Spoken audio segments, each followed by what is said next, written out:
Scientists didn't expect to encounter such extraterrestrial life. Humanity faced a threat that changes all living things and the planet itself. The film begins with old footage. A U.S. Air Force commander explains that since 1947, they've received thousands of reports about UFOs from various sources. Then Major Kyo, the author of the book Flying Saucers Are Real, takes the floor, insisting that people are indeed encountering extraterrestrial objects. He shares testimony from a pilot who had a mid-air encounter with a solid, otherworldly object traveling at 500 miles per hour. Later that evening, in a house, a mother, father, and their 2 daughters sit down for dinner. The younger daughter reads a prayer before they eat. Suddenly, the family feels strange jolts, as if an earthquake is occurring. An explosion follows, plunging them into darkness. Once they regain their senses, the parents search for their children. Looking out the window, the girl speculates that it was a terrorist attack, but the father disagrees. He orders everyone away from the window, warning that the air is contaminated. At that moment, the older daughter starts to choke, blood pouring from her mouth. In moments, she dies. Soon after, the father also dies. The mother is horrified, screaming for the younger daughter to run, but within a few minutes, she succumbs as well, just like her husband and older daughter. The little girl, hiding in the closet, survives her family by mere moments. In New York, the news reports on climate change and upcoming changes. However, the broadcast is interrupted by an urgent announcement. The anchor receives news of a strange explosion in Badger, a small town in northern Pennsylvania with a population of 1,300. The causes and exact number of casualties are still unknown. The Pentagon is investigating whether it was a terrorist attack or a natural disaster. Their reporter, Samantha, is already on the scene. She reports that all the town's residents are dead, with no survivors. No one is allowed in, and it's known that the air there is toxic. A woman at home listens intently to the news. Later, as she takes a bath, strange memories begin to surface in her mind. Her relaxation is abruptly interrupted by a knock. When Dr. Lauren Stone opens the door, she sees military personnel from the U.S. Army, who urgently request her to come with them. The explosion in Badger is a matter of national security, and they need her expertise. Arriving at the base with the military, she meets Colonel Roger Emmerich, who introduces her to Professor David Santiago, an astrobiologist. He explains that a meteorite the size of a baseball has fallen, but something seems off. An ordinary meteorite couldn't have released the gas that killed all the people in the area.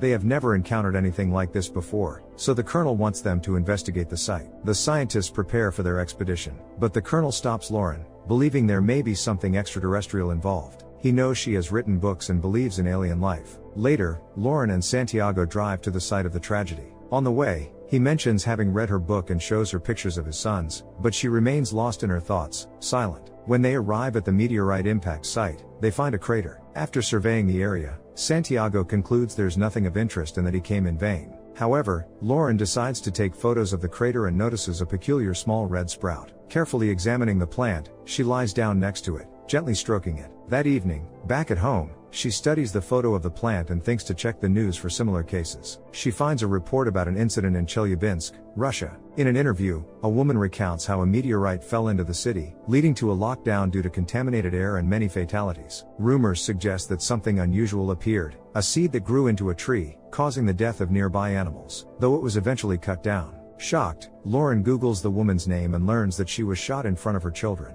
The next day, Dr. Maria Pasalo and Dr. Kate Hurd perform an autopsy on Robert Windsor, who died from the meteorite explosion. They are observed by military personnel, scientists, and doctors. After a preliminary examination, Kate notices that the corpse has normal skin and no rigor mortis. As they make the first incision, a strange silver-black liquid oozes from the wound, only to retract back into the body and heal the incision moments later. Suddenly, Robert sits up on the gurney. Terrified for her safety, Kate leaves the operating room. CDC Director Karen McKnight informs the resurrected man of his location and asks him to raise his hand if he understands. He does not respond. Maria decides to stay and asks what to do. Karen tells her to check Robert's pulse. Approaching him cautiously, Maria gasps, saying there's no pulse, his body is cold, and there's no blood pressure. This can't be happening. Suddenly, they all hear screams, and upon investigating the noise, they discover that the other deceased have also risen. News of the resurrected people has leaked, and journalists surround the military base in an attempt to get photos and details. Lauren feels very strange. David approaches her, offering help,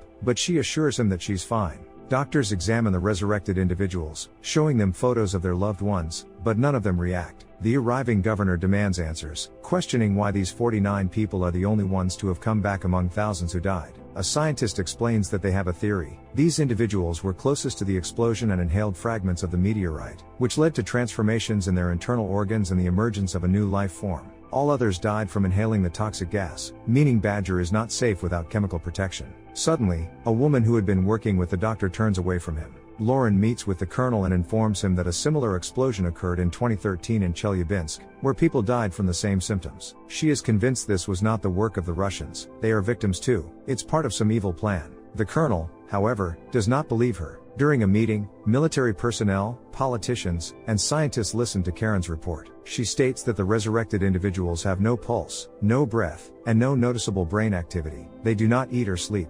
Physiologically, they are dead, but their blood and tissues contain compounds that scientists cannot yet identify. It appears that the victim's DNA is transforming into unknown extraterrestrial DNA. After Karen's presentation, Lauren takes the floor. She discusses the Chelyabinsk incident, explaining that there was a meteorite fall and subsequent deaths. She believes the government concealed critical information, even burning a small town to cover it up. She insists that it's all too coincidental, and they need answers. The president, after listening to her, asks for more evidence beyond YouTube videos and possibly photoshopped pictures, but she has nothing more to provide. After the meeting, Lauren goes to a store and buys some drinks. Sitting in her car, childhood memories resurface. In the hospital, relatives continue to try to reach the resurrected, but they remain unresponsive. Soon, Lauren enters the room with the risen individuals. She begins speaking to one of the girls, sharing her experience about her mother's death. During her monologue, her phone rings. As she pulls it out, she dismisses the call, and the screen shows a photo of the small sprout. At that moment, the resurrected girl unexpectedly grabs Lauren's hand. Lauren reports the recent events to the colonel, expressing her belief that she reacted to the sprout. The colonel asks what it is, but she brushes it off as an ordinary plant, nothing remarkable. David interjects, recalling that when Muslims pray, they all face a specific direction, toward Mecca. He points out that if you look at the map,